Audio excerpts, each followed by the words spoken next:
Okay, so here is the end of a French turn 3, during the 2 p.m. hour. This is kind of stabilized here. These guys retreated out, so they didn't have to combat these guys. They're out of supply, out of command, blah, blah, blah. The next turn we'll check supply again. I think they'll be in supply. Maybe. We're getting some scary stuff here. The French have breached the swampy creek line. Kerrville, I was all planning up to do a cavalry charge here, and I realized, oh, you can't go upslope. And I guess, I'm assuming you can't go upslope either way. And I can't go through my guys, so I think I blew that setup there. So anyway, but these guys retreated, which was good for them to do because, oh, I'm sorry, these guys here. Because they, well, they didn't want to have to combat these guys, and also made it so they didn't charge them. And they didn't charge them, so I kind of did that. So that succeeded. So these Russians, I'm trying to get these Russians to, trying to get this guy in command here, but now I gotta be careful because now they can go up there and, oh, I should have bombarded him. Dude, why didn't I do that? 3 against that guy? Anyway, that's fine. So this guy needs to be careful here. They finally took this town of Celis? No, that can't be Celis. St. Giles. Finally, I stacked up. I'm pushing my stacking things. I got to really check that and make sure I'm not messing that up. But anyway, and they retreated, but they were in enemy zones of control. So I put them in this first time ever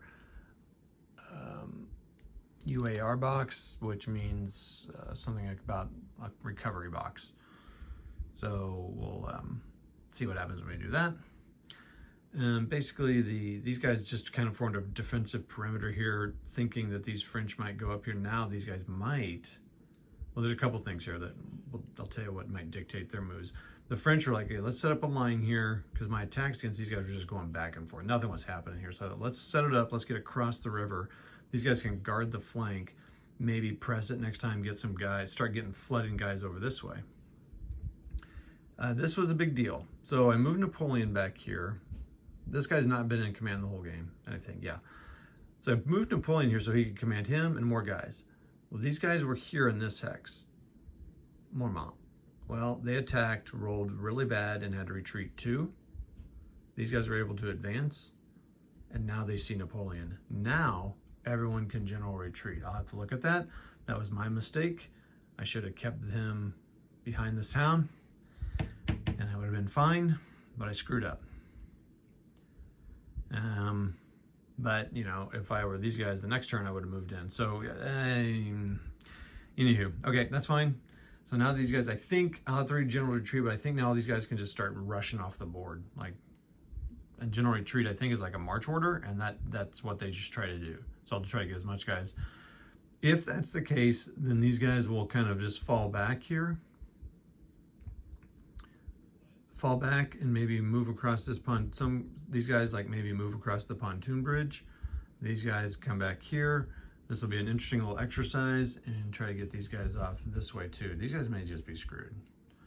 This guy better be careful not to get screwed. I'll have to see what the victory points are and all that.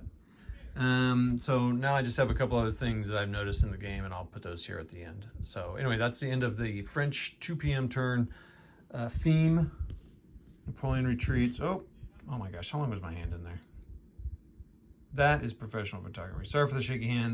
My tripod's taken right now. All right, that's it. We'll talk to you. Bye.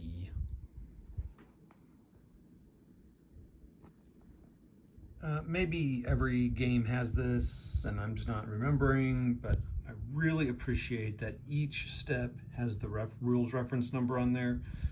Makes it so much easier as I'm learning this game. So I'm going to go to cavalry retreat step, go to 10.2 to see what they can do. I also need to check out what out of supply and out of command people can do. I don't know where that is, but I'll figure that out. Anyway, so that's really, I really appreciate that. And this is OSGs.